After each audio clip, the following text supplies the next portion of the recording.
So now come into child's pose for your headstand preparation.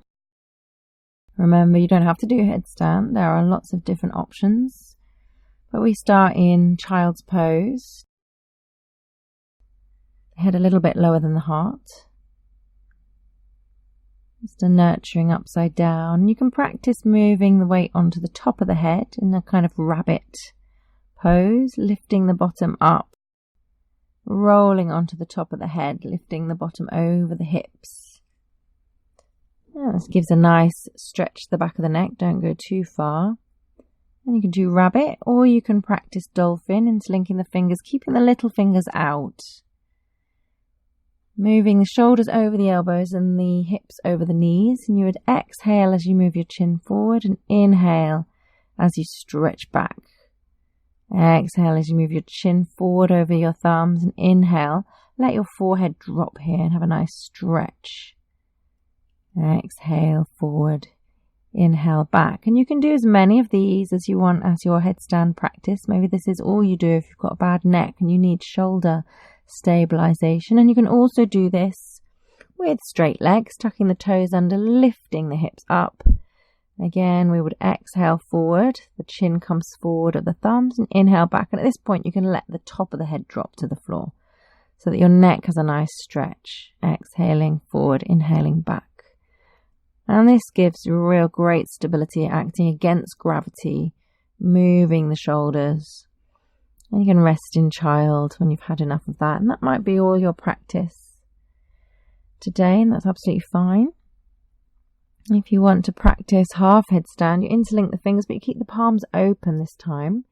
You bring the top of the head to the floor, and tuck the toes under, and you straighten the legs, and you walk in. You might practice walking in, walking out, or you might practice half headstand. Or you might go to the next level where the knees are in line with the hips. And finally, making a straight headstand. Once you're in the headstand, you'll be pressing the forearms, the wrists and the elbows down into the mat so that you can lift the shoulders up away from the ears. So there's always this pressing down as if your head's kind of hovering off the floor.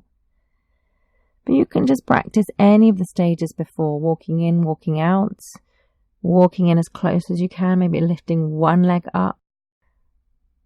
And eventually you can build up strength, especially using dolphin as well, to be able to hold the headstand. And if you're still holding the headstand, just continue to breathe deeply and keep pressing the weight down as if you're resisting putting all the weight onto your head. You're lengthening your body away from the floor. So it's like with balances, it's all about what you're putting down into the floor and everything else is lifting up.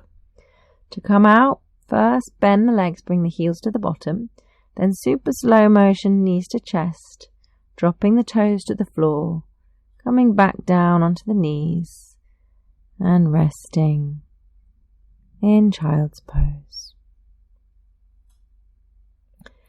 And just having a few moments here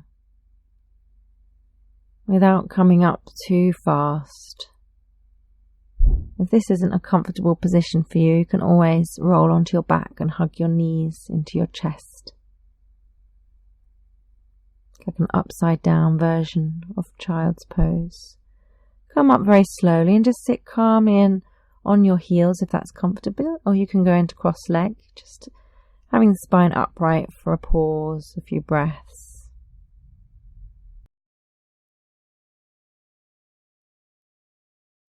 And then releasing the legs out, we come back to our beloved Shavasana. Just taking your time to set up your Shavasana pose.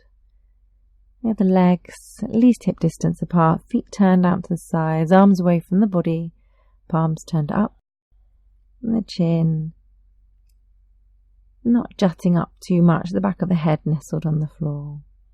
Using the breath to relax the body, every exhalation really allowing you to experience gravity.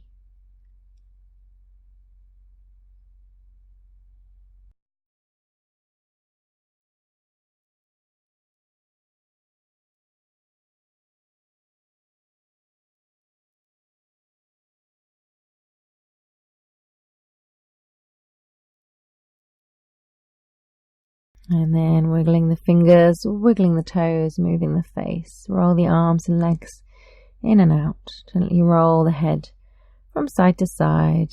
Inhaling, stretch the arms overhead. Stretch the right side, stretch the left side. Point and flex the feet. Then you bring your arms back alongside the body. As the next positions will be shoulder stand and plow.